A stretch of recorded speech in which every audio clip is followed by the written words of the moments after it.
At 0216 on May 6, 1944, Lieutenant Commander Brent Abel stood on the bridge of USS Buckley as an Avenger pilot radioed urgent coordinates.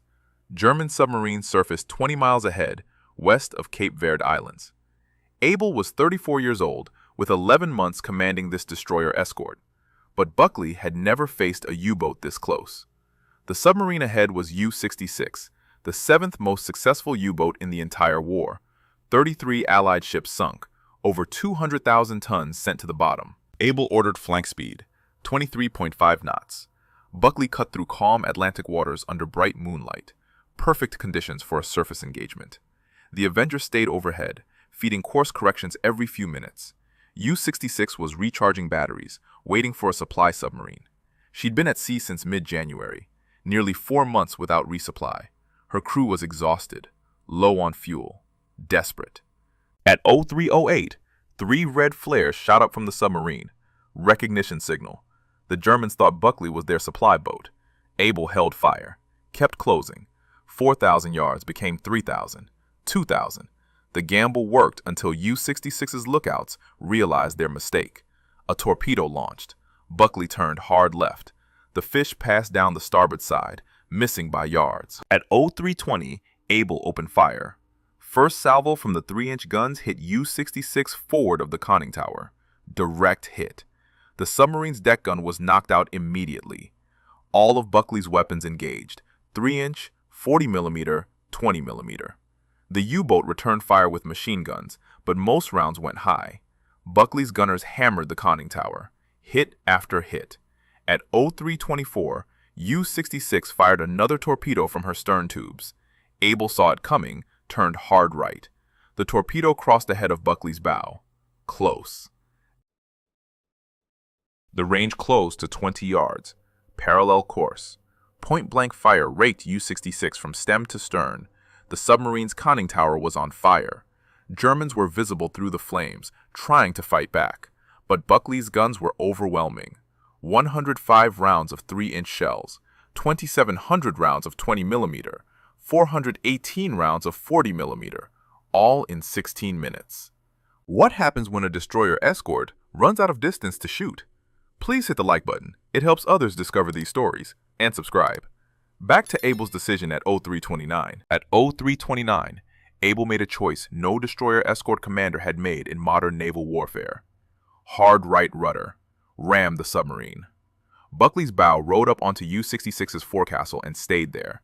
The two vessels locked together, steel grinding against steel. Then, Germans started climbing out of the conning tower.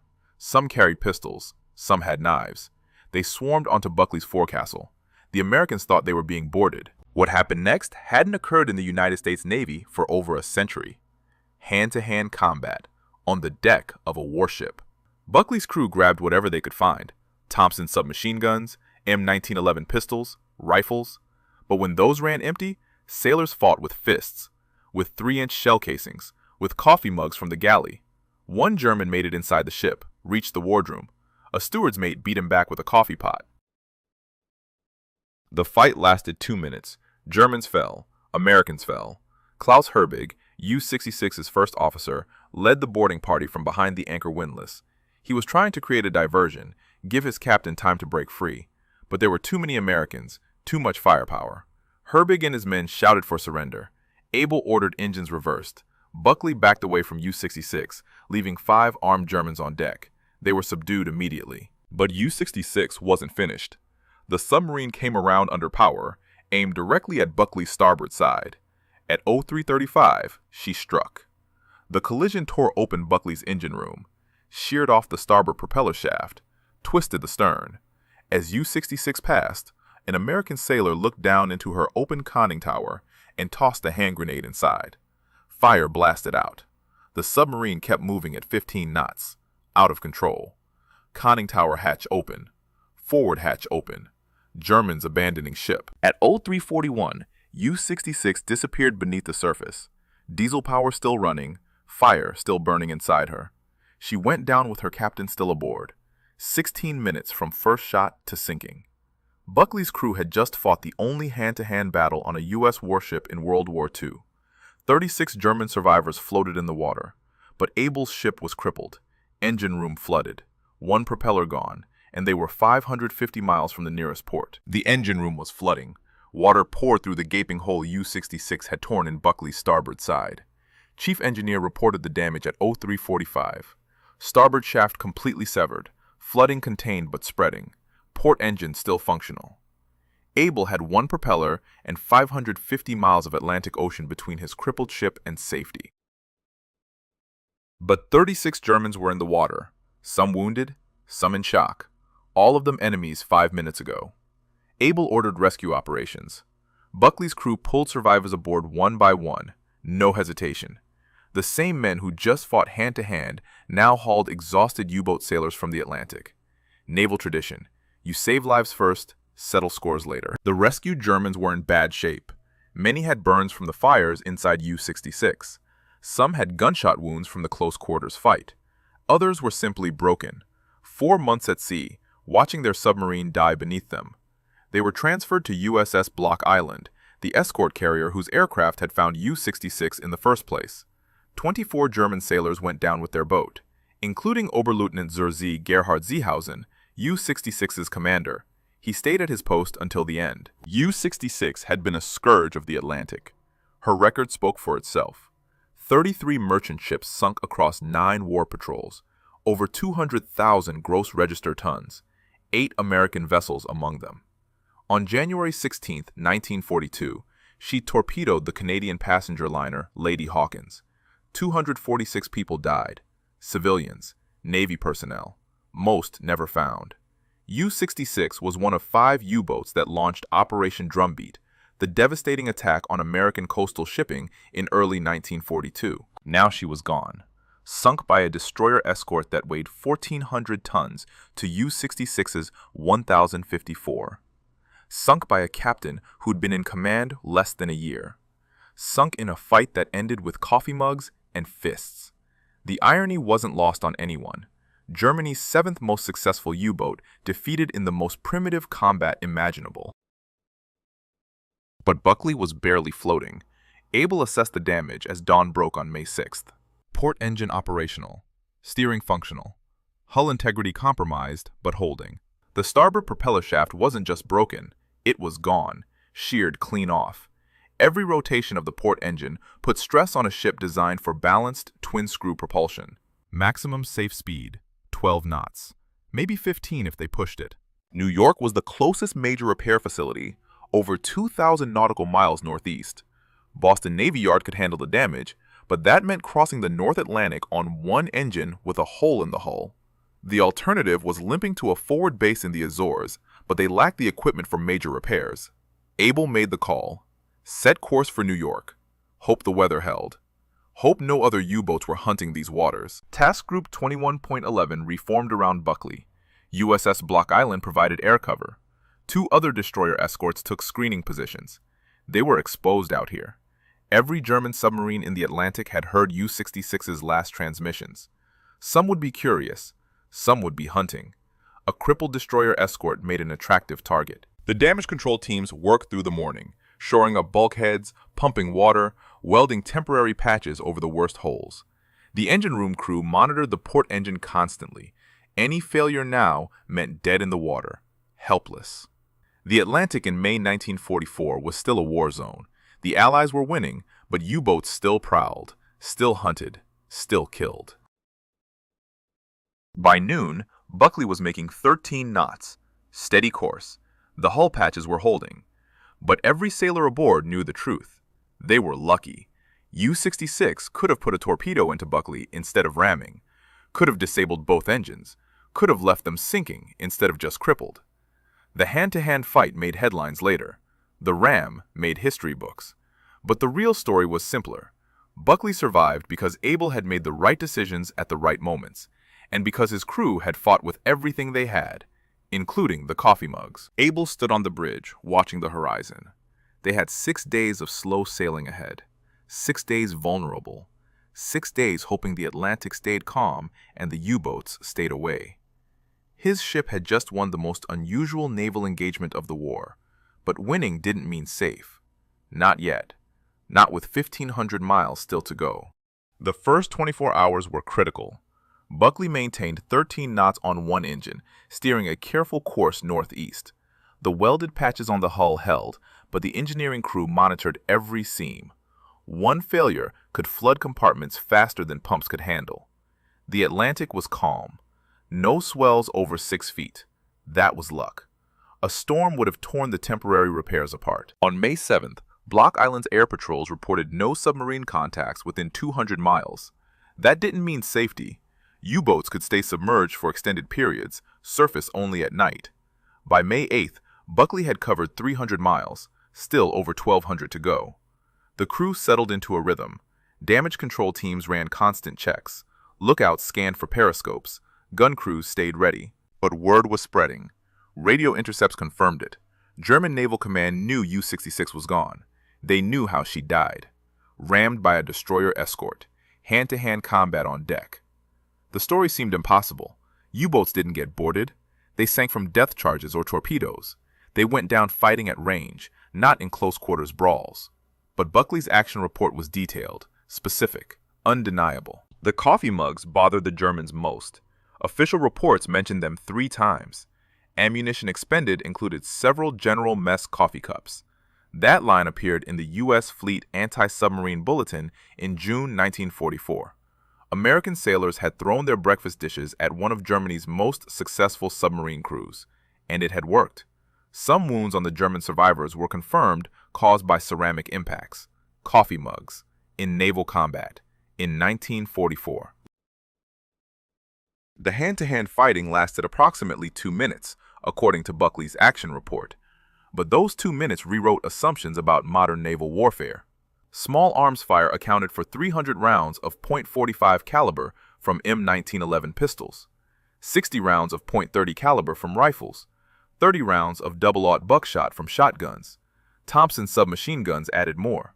But the close-quarters weapons, fists, shell casings, coffee equipment, those were what made the story unforgettable. One detail stood out in the survivor interrogations. Klaus Herbig, U-66's first officer, had led the boarding attempt knowing it was hopeless. His goal was simple: create a distraction. Give Seehausen time to break the submarine free. Herbig and his men climbed onto Buckley's forecastle with pistols and knives. They faced rifle fire from the repair party, Thompson gunfire from the bridge wing, and when the Americans ran out of ammunition, they faced fists and improvised weapons. Herbig survived. He surrendered after realizing the diversion had failed. The German who reached Buckley's wardroom also survived.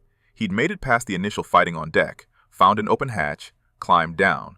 Thought he could sabotage something, find the radio room maybe. Instead, he encountered a steward's mate in the galley. The American grabbed the nearest object, a coffee pot, and beat the German back toward the ladder. Other crew members arrived. The German surrendered. Later interrogation revealed he'd been aboard U-66 for all 9 patrols, survived depth charge attacks, survived aircraft strafing, but he couldn't survive a Navy cook with a coffee pot. By May 10th, Buckley was halfway to New York, 600 miles covered, 600 more ahead. The port engine was showing strain, oil pressure fluctuating, temperature running higher than normal. Chief engineer recommended reducing speed to 11 knots. Abel agreed, better slow than dead in the water. They adjusted course slightly, aiming for calmer seas. The crew's morale was strange. They'd won an impossible fight, sunk a legendary U-boat, fought hand-to-hand and survived. But their ship was crippled. Every day at sea was a risk. Every hour the port engine ran was borrowed time. They celebrated quietly. No loud talk about the battle, just acknowledgement. They'd done something nobody else in the U.S. Navy had done in over a century: repelled boarders, on a warship, in the Atlantic, with coffee mugs. On May 11th, a new concern emerged. The starboard side damage was worse than initially assessed. Saltwater corrosion was spreading faster than expected. The temporary welds were holding, but barely. Another storm would be catastrophic. Abel checked weather reports constantly. High-pressure system holding over the North Atlantic. Forecast stable for the next 72 hours. After that, nobody knew. And they still had 4 days of sailing ahead. 4 days hoping the weather held. 4 days hoping the engine didn't fail. 4 days wondering if another U-boat was tracking them right now. May 12th brought the first real test. Weather reports showed a low-pressure system developing 400 miles northwest. Not a full storm, but enough to generate swells. 8 to 10 feet predicted. Buckley's damaged hull could handle 6, maybe 7. 10 feet would strain every weld. Abel altered course slightly south, trying to skirt the worst of it. The swells arrived that afternoon. 8 feet. Rising. Buckley pitched and rolled. The temporary hull patches groaned with each wave. Down in the engine room, the port engine labored. Oil pressure dropped. Temperature climbed. Chief engineer reduced power. Speed dropped to 9 knots, then 8. The math was simple. At 8 knots, New York was 6 days away instead of 4. 6 more days exposed. 6 more days hoping nothing broke. By May 13th, the swells peaked at 9 feet, close to the limit. Water seeped through 2 of the hull patches, not flooding, but steady leaks. Damage control teams worked in shifts, reinforcing, pumping, monitoring. Nobody slept much. The port engine temperature was climbing into the red zone. They needed to shut it down for maintenance. But stopping in the middle of the Atlantic meant drifting. Helpless. Abel made another decision. Reduce speed to 6 knots. Let the engine cool slightly while still maintaining steerage. It worked. Temperature dropped 5 degrees. Stayed there. But 6 knots meant 8 days to New York. 8 days of exposure. The mathematics of survival kept changing. Every hour brought new calculations, new risks, new decisions. Meanwhile, the story of U-66 was spreading beyond military channels. Navy public affairs officers saw the propaganda value immediately. American destroyer defeats legendary U-boat in hand-to-hand combat. Perfect morale boost. They wanted details, photographs, interviews. But Buckley was still at sea, still damaged, still vulnerable. The celebration would have to wait. The German survivors aboard Block Island were providing their version of events. Interrogation reports confirmed the basic facts. U-66 had indeed tried to board Buckley. Klaus Herbig had led approximately 12 men onto the American ship's forecastle. They'd encountered immediate resistance. Small arms fire. Hand-to-hand fighting. The coffee mugs were real. One German sailor had a facial injury consistent with ceramic impact. The medical officer's report was specific. Blunt force trauma. Circular impact pattern. Approximately 3 inches in diameter. Coffee mug sized. What the Germans couldn't understand was why Buckley had rammed them. Standard destroyer escort tactics called for depth charges, hedgehog mortars, gunfire at range, not ramming. Ramming was obsolete, hadn't been used since the age of sail. But Abel had closed to 20 yards and the submarine was too close for most weapons. Ramming was the only option, so he'd taken it, and it had worked. By May 14th, Buckley had covered 900 miles from the engagement site, 300 miles to New York. The weather was improving. Swells down to 6 feet. Port engine stable at reduced power. The hull patches were holding. Barely, but holding. The crew allowed themselves cautious optimism. 3 more days. Maybe 4. They could make it. Then the port engine oil pressure dropped again. Sharply. Chief engineer reported bearing damage, probably from the extended running at reduced power with asymmetric loading. The engine needed immediate shutdown for inspection, but they were still 280 miles from port. Too far to drift, too far to tow. Abel ordered speed reduced to 4 knots, absolute minimum to maintain steerage. The bearing held. Temperature climbed but stabilized. 4 knots meant 6 more days, but 6 days limping was better than dead in the water. On May 15th, Block Island's air patrols detected a submarine contact 70 miles south of Buckley's position. Possibly U-boat, possibly hunting. The contact submerged before aircraft could attack. Direction uncertain. Could be heading toward Buckley. Could be heading away. Nobody knew. And Buckley was making 4 knots. A surface U-boat could do 18. If it was hunting the crippled destroyer escort, Buckley couldn't run. Couldn't maneuver. Could barely defend herself. Abel ordered battle stations. And waited. Again. The submarine contact stayed submerged for 6 hours. Block Island's Avengers maintained patrol patterns, dropping sonar buoys, listening, tracking. At 1800 hours on May 15th, the contact surfaced 60 miles south, moving west, away from Buckley, not hunting, probably heading to patrol stations further out. The threat passed, but it reminded everyone how vulnerable they were. 4 knots, damaged hull, 1 engine barely functioning, easy prey. May 16th brought better news. Weather forecasts showed clear conditions for the next 72 hours, calm seas. The port engine bearing was degrading but holding. Chief engineer estimated they could maintain 4 knots for another 4 days, maybe 5 if they got lucky. New York was 220 miles northeast. 4 days at 4 knots was 384 miles. They had margin. Not much, but some. Abel received a message from Comdelant, Commander Destroyer Force Atlantic. Buckley was front-page news. The New York Times ran the story May 14th. Destroyer escort sinks U-boat in hand-to-hand fight. The Associated Press picked it up. Radio broadcasts mentioned it. The coffee mugs were the hook everyone used. American sailors defeat elite German submarine crew with breakfast dishes. It sounded like propaganda, but it was true. The Navy wanted Abel and his crew ready for public appearances when they reached port. Speeches, interviews, photographs, war bond rallies. The hand-to-hand combat angle was perfect for morale, showed American fighting spirit, showed resourcefulness, showed courage, everything the public wanted to hear. But Abel was focused on getting his ship home. The publicity could wait. By May 17th, Buckley was 140 miles from New York. The engine was running hot but steady. Hull patches were leaking slightly more, but still controllable. They'd covered over 1,000 miles on one engine with a hole in the side. The crew was exhausted, sleep-deprived, running on adrenaline and determination. But they were close now. Close enough to see the finish line. Then the bearing failed. Not catastrophically, just degraded to the point where continuing was dangerous. Chief engineer recommended immediate shutdown. But they were still 135 miles out, too far to drift. Abel made a call. Run the engine to destruction if necessary. Get close enough for a tow. The bearing might last another 24 hours. Might not. Only one way to find out. The engine ran. Temperature climbed into critical range. Vibration increased. Oil pressure dropped. But it ran. Hour after hour. Mile after mile. By midnight May 17th, they were 90 miles from New York. Close enough. Abel requested tug assistance. 2 ocean-going tugs departed New York Harbor at 0200 May 18th. Estimated rendezvous time, 1400 hours. At 0630 May 18th, the port engine seized. Bearing failure. Complete loss of power. But Buckley was 70 miles from New York. The tugs were en route. All they had to do was drift. Wait. Stay afloat. After 12 days of limping across the Atlantic, they could finally stop. The engine room crew secured everything. Shut down systems, assessed damage.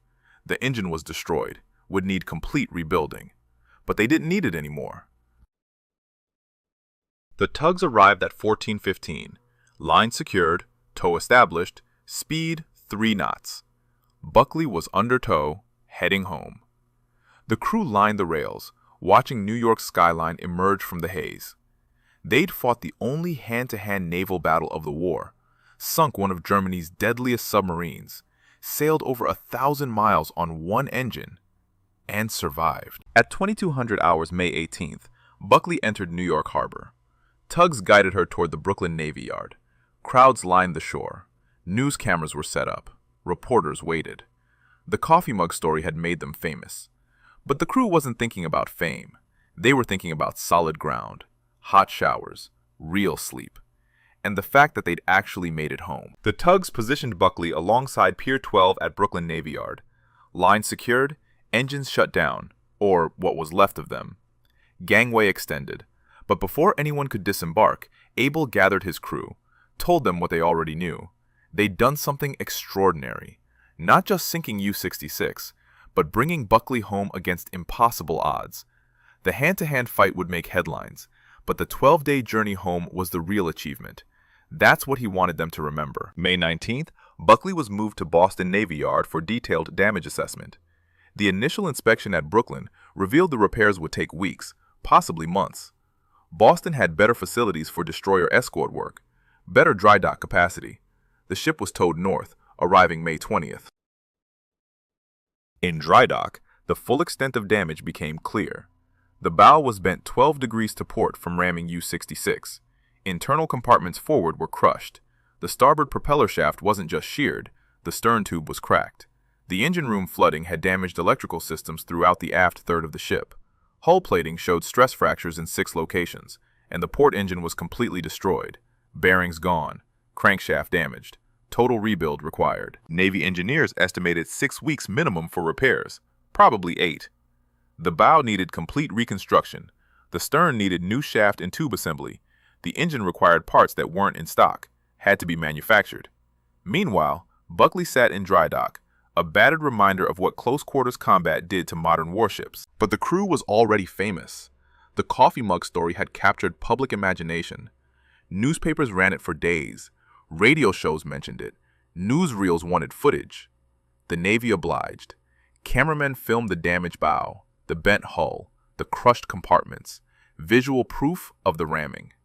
Then they interviewed the crew, asked about the hand-to-hand fighting, asked about the coffee mugs. The sailors were uncomfortable with celebrity. They'd done their job, fought when fighting was necessary, used whatever weapons were available. That included coffee mugs.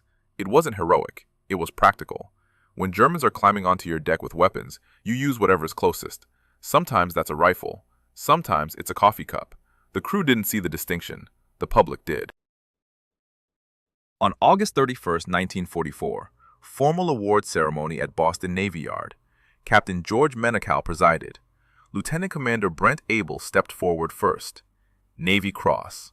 The citation read, "For extraordinary heroism and distinguished service in the line of his profession as commanding officer of the destroyer escort USS Buckley in offensive action against a German submarine during patrol of the Atlantic coast on the early morning of May 6, 1944. The citation detailed Abel's decisions. The undetected high-speed approach in bright moonlight, silencing U-66's guns within 4 minutes despite torpedo and automatic weapon fire. The ramming. The defense against boarding.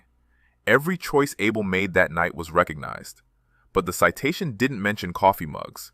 That detail stayed in the action reports. The official awards focused on tactics and leadership. Lieutenant Junior Grade Boris Kramer received Bronze Star for meritorious performance during the engagement. Other crew members received commendations. The entire ship earned Navy Unit Commendation. Buckley's bow would forever carry a battle star in the European-African Theater ribbon, physical proof of that 16-minute fight west of Cape Verde. The repairs continued through June. New bow section fabricated and installed, starboard shaft replaced, engine rebuilt from components, electrical systems rewired. By June 14th, Buckley was whole again. Not new, but functional, ready to return to the Atlantic.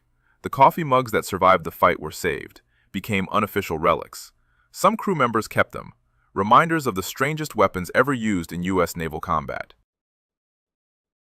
But Buckley's war wasn't over. After refresher training at Casco Bay, Maine, she escorted convoys to North Africa from July through November 1944, then resumed anti-submarine duty along the eastern seaboard. On April 19, 1945, Buckley and destroyer escort Reuben James sank U-548 in the North Atlantic. No ramming this time. No hand-to-hand combat, just depth charges and coordinated attack. Standard procedure. The war in Europe ended May 8, 1945. Buckley escorted one final convoy to Algeria in June and July, then returned to the United States. Her combat record was complete. 2 U-boats sunk, dozens of convoys escorted, thousands of miles patrolled, and one impossible fight that nobody would forget. The hand-to-hand engagement became required reading at Naval Academy. Case study in unconventional tactics, proof that modern warfare sometimes required ancient solutions, even if those solutions involved breakfast dishes. But the real lesson wasn't about coffee mugs, it was about adaptability, about using whatever tools were available when standard weapons failed. Abel had rammed because ramming was the only option. The crew had fought hand-to-hand because the enemy was too close for guns. They'd improvised, survived, won. That was the lesson, not the coffee mugs. Those were just the memorable detail that made the story unforgettable. Buckley was decommissioned July 3, 1946, placed in reserve at St. Johns River, Florida. The war was over.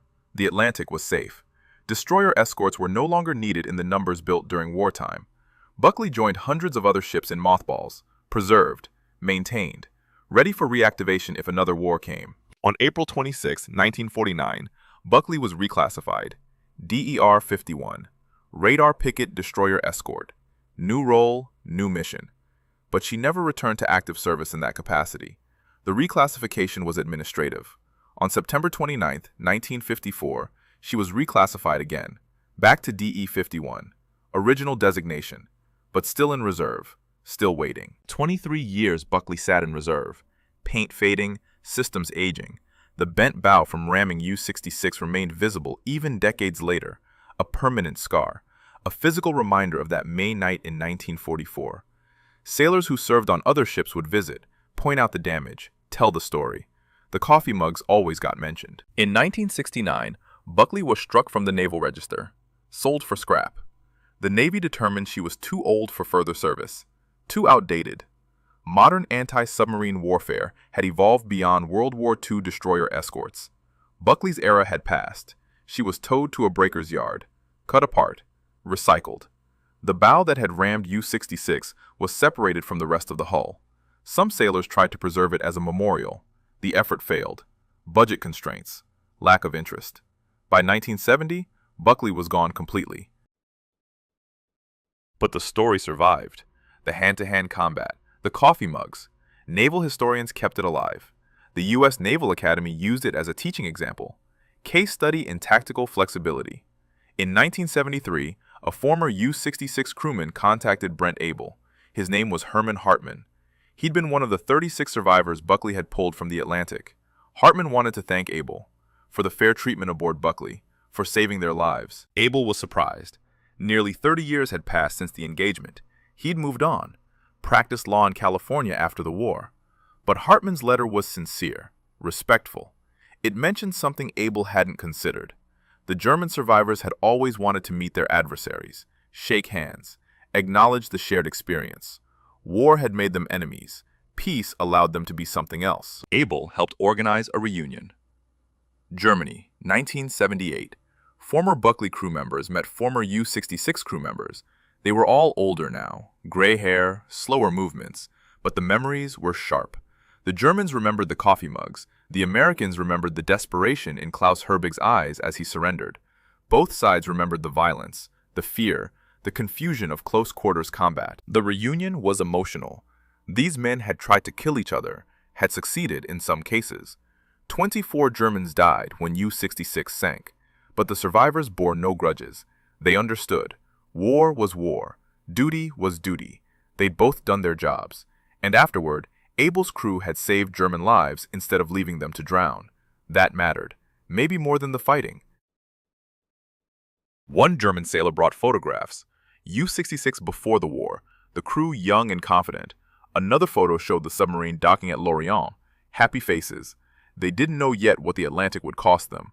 Another showed damage from an earlier encounter with Allied aircraft.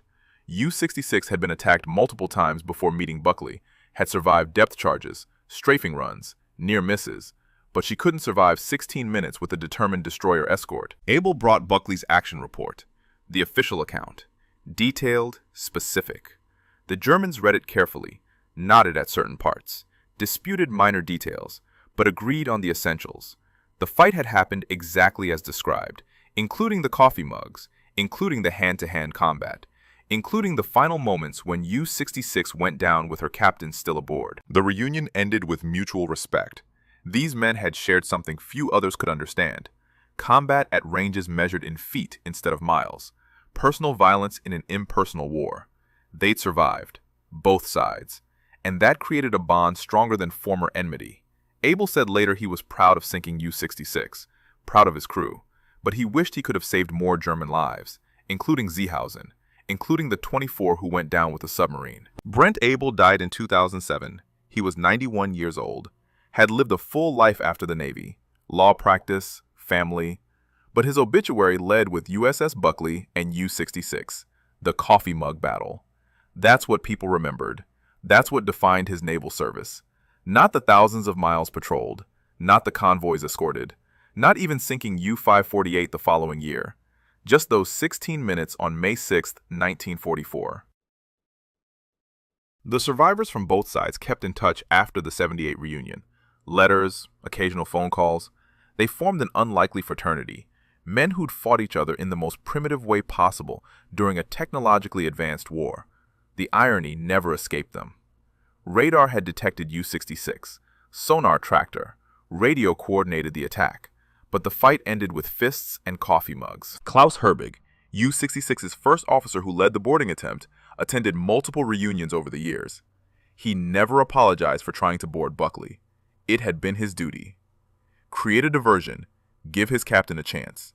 The fact that it failed didn't make it wrong. Abel understood, respected it. Both men had made hard choices that night. Both had done what they thought necessary. That's what warriors did. The coffee mugs achieved legendary status. Naval museums wanted them. Collectors offered money. But the crew members who kept them refused to sell. These weren't artifacts. They were personal reminders. Proof that war sometimes reduced to the simplest terms. Survive. Use whatever's available. Win. One mug ended up at the Navy Museum in Washington, D.C., donated after a veteran's death. Display case labeled, "Coffee Mug Used as Weapon, USS Buckley vs. U-66, May 6, 1944. Thousands of visitors saw it every year. Most assumed it was metaphorical. It wasn't. The academic studies came later. Naval warfare analysts examined the engagement from every angle: tactical decisions, weapon effectiveness, damage assessment, but they kept returning to the same question. Why had U-66 attempted to board? Standard procedure was to disengage when rammed, dive if possible, scuttle if not. But Seehausen had tried to turn the tables, use the ram against Buckley. It nearly worked. The collision damage to Buckley's engine room proved that. If U-66 had hit 6 feet further aft, Buckley might have sunk. The boarding attempt, hopeless as it was, created the opportunity for that strike. So the engagement wasn't just hand-to-hand chaos, it was calculated desperation.